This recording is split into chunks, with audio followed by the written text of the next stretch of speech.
Bienvenidos, ¿qué tal están? El espiritualismo de Henri Bergson. Realmente a Bergson se le conoce por la evolución creadora. Fue un gran filósofo que nació en Francia, de origen judío, y que vino a la vida en el año 1859 y murió en 1941, en un París ocupado por los nazis. Tiene libros realmente maravillosos, espectaculares, con una gran profundidad. Por ejemplo, yo destacaría especialmente el ensayo sobre los datos inmediatos de la conciencia de 1889, que es una obra magnífica, donde hay unos análisis sobre la conciencia realmente extraordinarios, de una profundidad inigualable. También Materia y Memoria, del año 1896, otra obra magnífica también, y Las dos fuentes de la moral y la religión, de 1932. Estas podríamos decir que son las obras más importantes de Henri Bergson. Fue el filósofo francés más influyente del periodo de entreguerras y su intento de fondo fue la defensa de la creatividad y también de la irreductibilidad de la conciencia o espíritu contra todo intento reduccionista con sello positivista o cientificista. Podemos decir que en los últimos años de su vida, aunque era de origen judío, Bergson se acercó al catolicismo, que él veía como complementario del judaísmo. Sin embargo, dado el antisemitismo de aquella época, renunció a la conversión propiamente dicha. Como él mismo dijo o escribió, quise permanecer ante aquellos que mañana serán perseguidos, escribió en su testamento. Podemos decir que a lo largo de la evolución de su vida, el estudio de los primeros principios de Spencer llevó a Bergson ante una sorpresa, es decir, el hecho de que la mecánica ignora el tiempo de la experiencia concreta. Bergson, en consecuencia, muestra que el tiempo de la mecánica es una serie de posiciones de las agujas del reloj. Un instante sigue a otro, cada instante es igual a otro, ningún instante es más intenso o más importante que otro. En ese sentido, ese tiempo coincide con el movimiento de las agujas del reloj, que define el cuadrante del reloj. Pero él consideraba que había otro tiempo muy diferente, muy distinto, que es el tiempo de la experiencia concreta. Si la espacialidad podemos decir que es la característica de lo fenoménico, de las cosas, de la realidad, la duración es lo característico, podríamos decir, de la conciencia. La conciencia capta inmediatamente el tiempo como duración. Y duración quiere decir que el yo vive el presente con la memoria del pasado y la anticipación del futuro. En ese sentido, para Bergson, la idea de duración pues es fundamental para la defensa de la libertad humana. Si en efecto los acontecimientos son unos externos a los otros, en un tiempo espacializado es posible determinar el acontecimiento sucesivo por medio del precedente. Es lo que hace la ciencia con la explicación causal, con la explicación de las causas. Esto es imposible para la conciencia. La vida de la conciencia excluye el determinismo y, al contrario, afirma la libertad. La conciencia se podría decir que conserva, según Bergson, las huellas de su propio pasado. En ella no existen dos instantes iguales, sino que todos los instantes son diferentes, diversos. No hay dos acontecimientos idénticos, y donde nada es idéntico, nada es previsible, con lo que influye también el azar. Podemos decir que la oposición entre tiempo espacializado y tiempo de la experiencia concreta se repite en la contraposición entre materia y memoria, entre una realidad externa, nunca nueva, mecánica y siempre, sobre todo, repetitiva, y una realidad interna siempre creativamente nueva. Bergson, en consecuencia, identifica la memoria con la conciencia de forma muy acertada.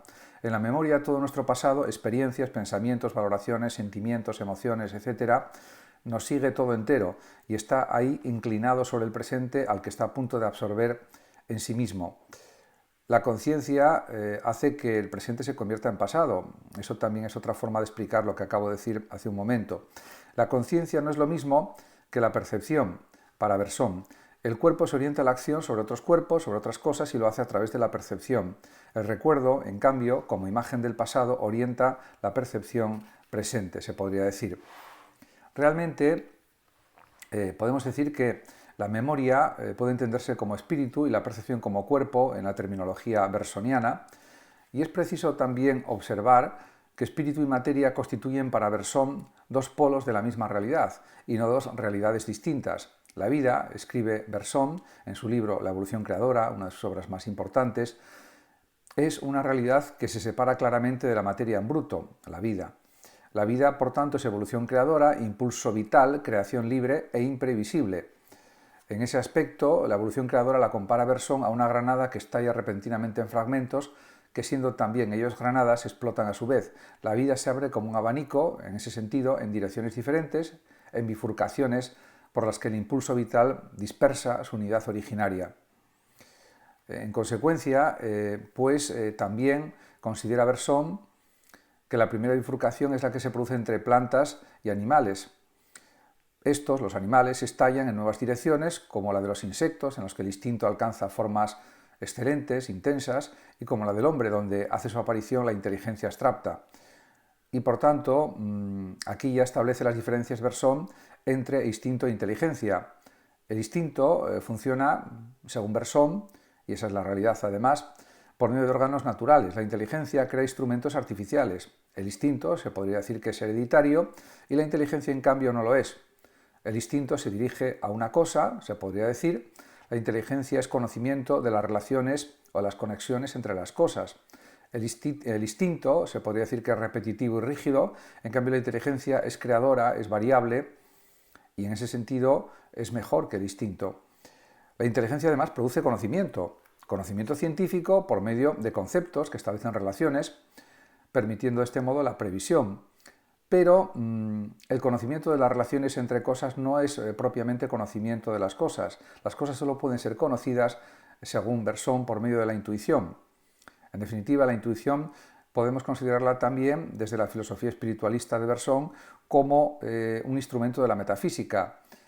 Y la intuición, desde su perspectiva, procede a través de la simpatía. Con esta, realmente nos hace entrar en contacto con las cosas y nos hace captar aquello que en las cosas es único e inexpresable por los conceptos de la ciencia. También él habla del impulso vital que se expresa en el hombre mediante actividades creativas como el arte, la filosofía, la moral y la religión. En su libro Las dos fuentes de la moral y de la religión, Bergson analiza la creatividad moral y religiosa.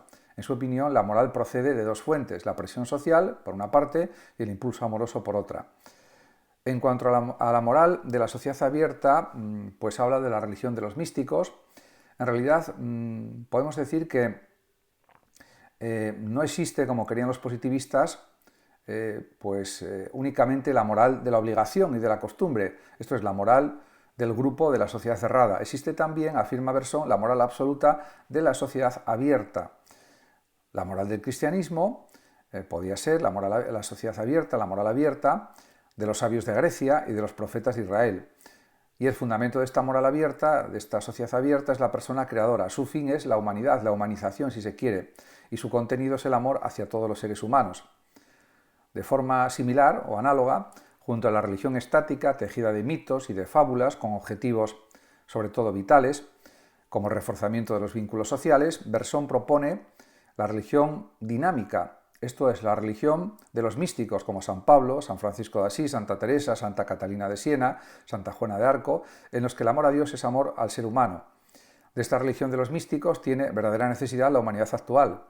Esta, considera Bergson, ha ampliado, por medio de la técnica, la propia acción sobre la naturaleza. Podemos decir así que la humanidad ha ampliado su cuerpo. Ahora bien, dice Bergson, este cuerpo hipertrofiado espera un suplemento de alma, un suplemento, diríamos, de amor, de afectividad, de solidaridad, etc.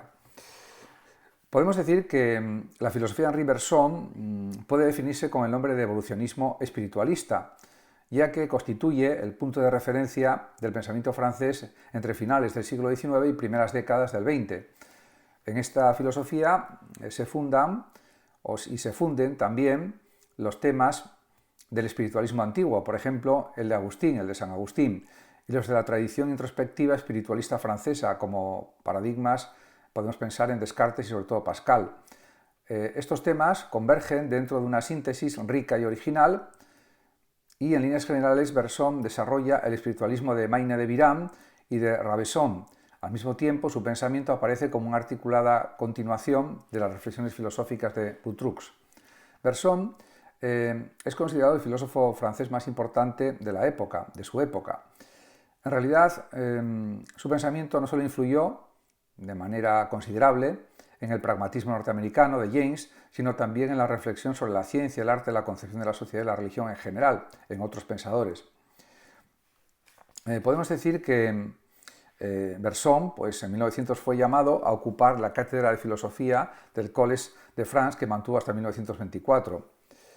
Y pues realmente podemos señalar que el propósito básico de la filosofía de Bergson era la defensa de la creatividad y de la irreductibilidad de la conciencia o espíritu contra todo intento reduccionista de cuño positivista. En cuanto a su consideración del tiempo y sus análisis del tiempo, él desarrolla el tiempo espacializado, lo analiza, y el tiempo como duración.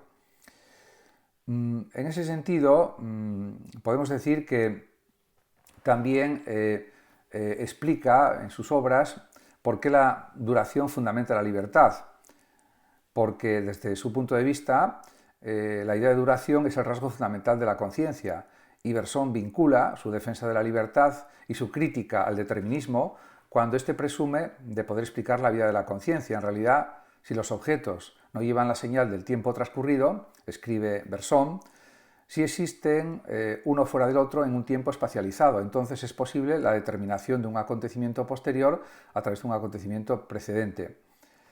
En ese sentido, podemos decir que pues realmente la duración supone el pasado y en ese sentido, en definitiva, tanto los defensores como los detractores de la libertad de la conciencia presuponen una idea de conciencia que está constituida por una suma de actos distintos, mientras que el yo, según Bergson, es una unidad en devenir, por la cual somos libres, y esto son ya palabras del propio Bergson, somos libres, repito, cuando nuestros actos brotan de nuestra personalidad íntegra, cuando la manifiestan. Por otra parte, también, pues, él desarrolló otras muchas cuestiones. Por ejemplo, en cuanto a la memoria, considera que funde en una totalidad la vida vivida y, en cambio, la percepción consiste en separar dentro del conjunto de los objetos, dice Bergson, la acción posible de mi cuerpo sobre ellos. La percepción es, pues, una selección, considera Bergson. En ese aspecto podemos decir que la percepción es algo propio de un ser absorbido en el presente y capaz de conseguir, por medio de la eliminación de la memoria, en todas sus formas, una visión de la materia inmediata e instantánea al mismo tiempo. Pero, en cambio, la libertad de la conciencia pues se ve limitada por la percepción. Esta, a su vez, vuelve al flujo de la vida del yo, confundiéndose con la memoria-conciencia. Por otra parte, la percepción es también reabsorbida por la memoria y se hace pensamiento. En ese sentido, la memoria, escribe Bergson, asume el cuerpo de alguna percepción en la que se haya introducido también. En cuanto al elan vital y la evolución creadora, Bergson no ve el universo a la manera de Descartes, dividido entre res cogitans y res extensa, o cosa pensante y cosa extensa. Para Bergson, en el fondo, el espíritu y la materia, el alma y el cuerpo, son dos polos de una misma realidad y no dos realidades distintas. Precisamente en la evolución creadora del año 1907, obra que James definió como aparición divina, William James me refiero, Bergson pasa del análisis de los datos necesarios de la conciencia a la elaboración de una visión global de la vida y de la realidad, proponiendo la noción de un evolucionismo cosmológico. En ese sentido, pues la idea de evolución creadora pues nos permite ir más allá de las dificultades y las falsedades del mecanicismo y el finalismo, porque la vida, considera Bergson, es una realidad que se separa claramente de la materia en bruto. La vida, en definitiva, es evolución creadora, creación libre e imprevisible, lo que se denomina elan vital, que no necesita más que distenderse para extenderse.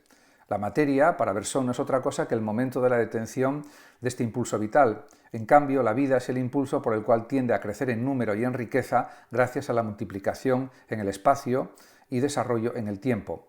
En definitiva, se trata de una continuación creadora de formas o de una continua creación de formas, donde aquello que viene después no es en absoluto una mera recombinación de los elementos que había antes.